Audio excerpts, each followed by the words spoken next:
Standish, Michigan. Une petite ville enveloppée d'un silence inquiétant. L'air lui-même semblait lourd, dense, chargé du poids d'innombrables histoires tues. Des murmures du passé flottaient dans l'ombre, vestiges d'une histoire imprégnée de légendes amérindiennes et de cimetières obscurs. La ville était connue pour ses cimetières, lieux de repos marqués par des chênes centenaires et des pierres tombales usées. Les habitants parlaient d'esprits tourmentés, dont la tristesse s'accrochait à la terre comme la brume du matin. Une obscurité semblait imprégner Standish, une présence palpable qui donnait des frissons même aux âmes les plus braves. Les anciens chuchotaient des histoires de rituels anciens, d'esprits perturbés et d'entités vengeresses. Leurs histoires, transmises de génération en génération, brossaient un tableau effrayant d'une ville au bord du surnaturel. À Standish, le passé ne s'est pas effacé. Il était simplement tapi, guettant sous la surface, attendant le moment propice pour se relever et déchaîner sa fureur.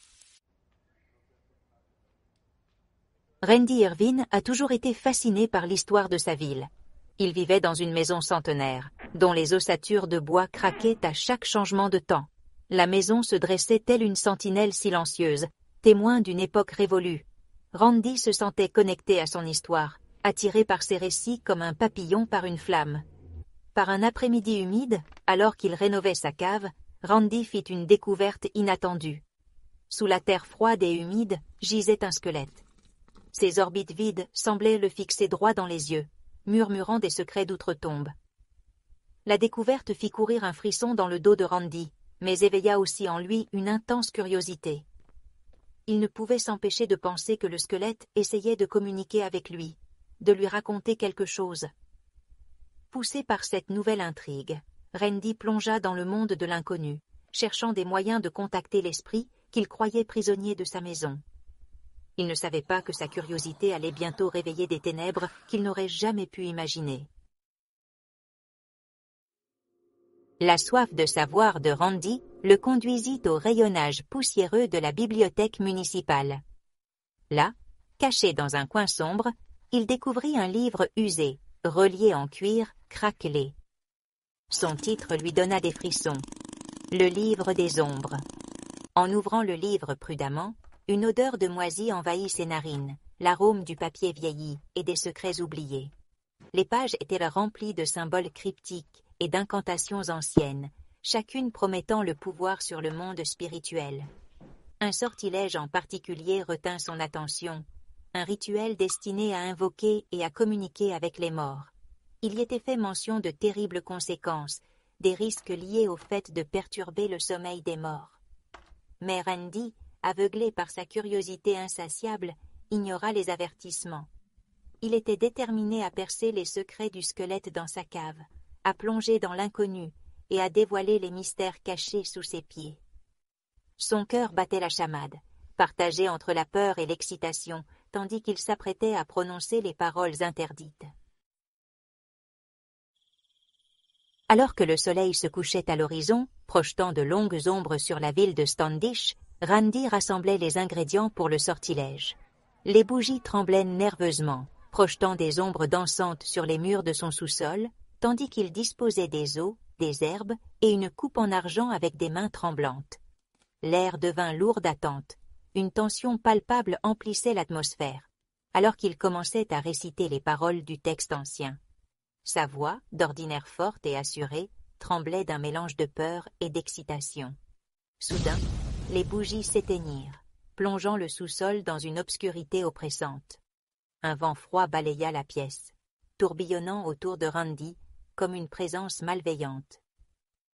Il sentit une présence, froide et menaçante, se matérialiser dans l'obscurité devant lui. Son sang se glaça lorsqu'il réalisa la gravité de ses actes. Il avait ouvert une porte, un portail vers un royaume au-delà de la compréhension humaine. Et quelque chose de sombre, quelque chose de maléfique était entré. 5e partie. Un règne de terreur. Cette nuit-là, la paix que Randy connaissait fut brisée. Des bruits inexplicables résonnaient dans la maison, des murmures qui semblaient venir des murs eux-mêmes. Des objets se déplaçaient tout seuls. Des meubles étaient traînés sur le sol sans que personne ne soit là. Sa famille, qui ne l'avait pas cru auparavant, était maintenant terrifiée. Eux aussi sentaient les ténèbres qui étaient tombées sur leur maison, un mal qui leur glaçait les os. Dormir devint impossible, remplacé par la peur constante. L'esprit que Randy avait libéré ne se contentait pas de rester dans la maison. Il les tourmentait, griffant les portes la nuit, laissant des empreintes de mains glacées sur les miroirs et murmurant leurs noms dans l'obscurité. Chaque jour apportait plus de terreur, chaque frayeur pire que la précédente. Randy, rempli de culpabilité et de peur, savait qu'il devait réparer ce qu'il avait fait. Il avait libéré un cauchemar, et il était de sa responsabilité de le faire disparaître. Le désespoir rongeait la santé mentale de Randy, tandis qu'il cherchait frénétiquement un moyen d'arrêter le mal qu'il avait libéré. Il a fouillé les bibliothèques et les bouquinistes, examinant des livres anciens et demandant conseil à quiconque voulait bien l'écouter. Souvent, les gens ne le croyant pas et prenaient peur, pensant qu'il était fou. Il a parlé à des prêtres et des enquêteurs paranormaux, mais personne ne pouvait l'aider. L'esprit était trop puissant, il était prisonnier de sa maison. Il semblait que lui et sa famille souffriraient pour toujours. Alors que tout semblait perdu, Randy entendit parler d'une femme vivant à la périphérie de la ville, une solitaire nommée Willow. On disait qu'elle possédait un savoir ancestral, un lien avec le monde spirituel puissant et dangereux. Avec une lueur d'espoir, Randy partit à la recherche de Willow, espérant qu'elle puisse mettre fin à son cauchemar. Willow vivait dans une cabane délabrée au milieu des bois. L'air autour de sa maison était étrange, un mélange d'odeurs terreuses et d'une senteur d'un autre monde. Ses yeux, sombres comme la forêt environnante, semblaient même percer l'âme de Randy. C'était comme si elle pouvait voir sa peur et son désespoir. Elle l'écouta attentivement pendant que Randy racontait son histoire, son visage ridé impassible. Lorsqu'il eut terminé, elle soupira. Un profond soupir, comme si elle portait le poids de siècles de sagesse et une pointe de tristesse. « Vous avez réveillé quelque chose d'ancien et de puissant », dit-elle d'une voix rauque, comme si elle n'avait pas parlé depuis longtemps. Un esprit rempli de siècles de colère et de douleur. Willow expliqua que l'esprit était lié au squelette que Randy avait trouvé, un chef guerrier qui avait été tué à cet endroit même. « Il veut se venger », l'avertit-elle, « et il ne s'arrêtera pas tant qu'il ne vous aura pas tué, vous et votre famille. » Le désespoir menaçait de consumer Randy lorsque Willow confirma ses pires craintes. La situation était encore plus grave qu'il ne l'imaginait. Mais, alors qu'il était sur le point de céder au désespoir, Willow lui offrit une lueur d'espoir.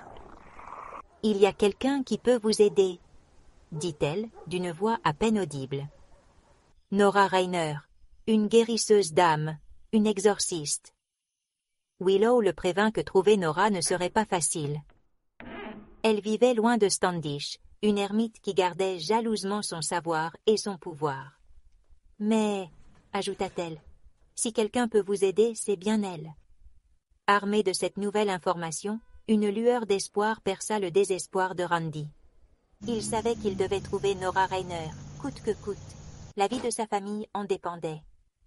Willow, sentant sa détermination, lui remit un petit livre relié de cuir. « Ceci pourrait vous aider dans votre voyage, » dit-elle. « Mais soyez prudent, le chemin qui vous attend est semé d'embûches. Vous devez être fort, Randy Irvine, plus fort que vous ne l'avez jamais imaginé. »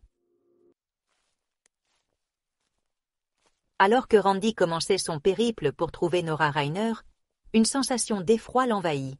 Il savait que le temps lui était compté, que chaque seconde qui s'écoulait rapprochait sa famille d'une douleur insupportable. Leur vie était entre ses mains. Il serrait fermement le livre que Willow lui avait donné, sa couverture de cuir réchauffant sa main. C'était son seul guide, son unique espoir dans un monde devenu soudainement effrayant et dangereux. Le chemin qui s'étendait devant lui était long, inconnu et semé d'embûches. Mais Randy poursuivit sa route, poussé par l'amour pour sa famille et par une petite lueur d'espoir à laquelle il se raccrochait de toutes ses forces. Il affronterait tout ce qui se dresserait sur son chemin, les choses effrayantes qui l'attendaient. Car il savait que l'avenir de ses proches dépendait de son courage, de sa force et de sa ferme volonté de régler les choses.